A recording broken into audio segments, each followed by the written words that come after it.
on BBC1, someone's showing their age then. Throw some shapes and strike a pose. It's still number one. It's Top of the Pops. I'll show you.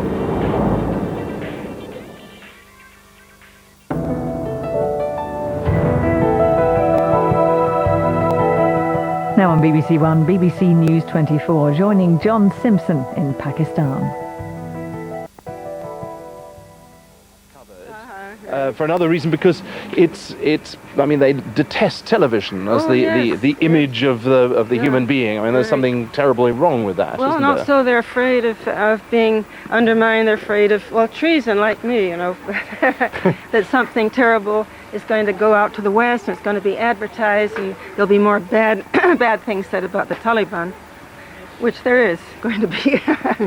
Well, I mean, they are, of course, I mean, it's a reaction against the world. I mean, that's how it started out, wasn't it? I mean, Taliban means religious students, doesn't it? I mean, they started here in Pakistan, and it was really a reaction against those sort of westernizing tendencies in Afghanistan, against the Russian influence and all of that kind of thing. So it's reactionary in the sort of strict sense of the word, isn't it? In the moral sense. And in a way, I kind of agree with them. This is why I like to live in Afghanistan, because I'm not a Christian, I'm not a Muslim, I'm not any religious group at all, any member of, but just all this, just plunging into all the morass of self-indulgence that's going on in the West is kind of, I don't know, I don't feel comfortable with it. So actually the moral issue here, I'm not arguing with them on, but it's just this fact they're the only country in the world that don't allow women out of the house to work, except in the medical field, and don't allow girls education that I know of. What does that do to the society?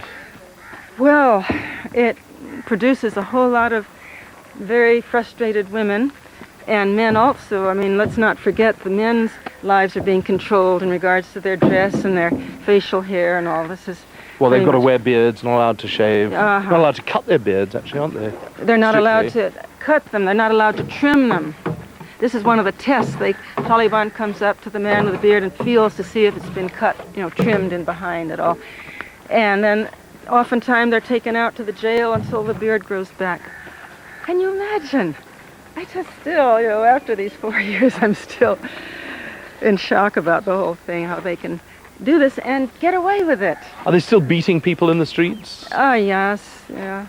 There, of these women that I was staying with, there was one who was out begging, she said, and of course the Quran allows begging. If a mother has no food for her children, she's allowed to go out and beg.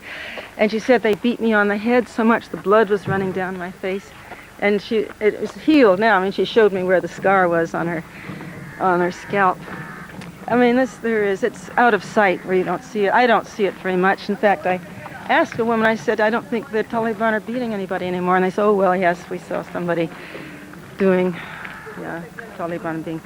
beating somebody. So it is going on, but it's not out on the main streets anymore. And it's this Ministry of Virtue and Vice that's really responsible. Ones. Yes, they're like a big carbuncle on the whole movement's face. Now, you're saying these things to me, but you want to go back there, don't you? I mean, how prepared are they to accept these kind of fairly tough criticisms? They go in waves. They have, like now, it's a big push to try and get things back under their control again. And then they'll kind of forget about it, and things will go back to normal again, until there's another big explosion or what should I say, incitement to get them going again. So some sort of thing like, for instance, women turning out as they did the other day. And for WFP, hundreds and hundreds and hundreds of women out in front, and that was just too much for them, yeah. Tell me about the problems of running an organization like yours.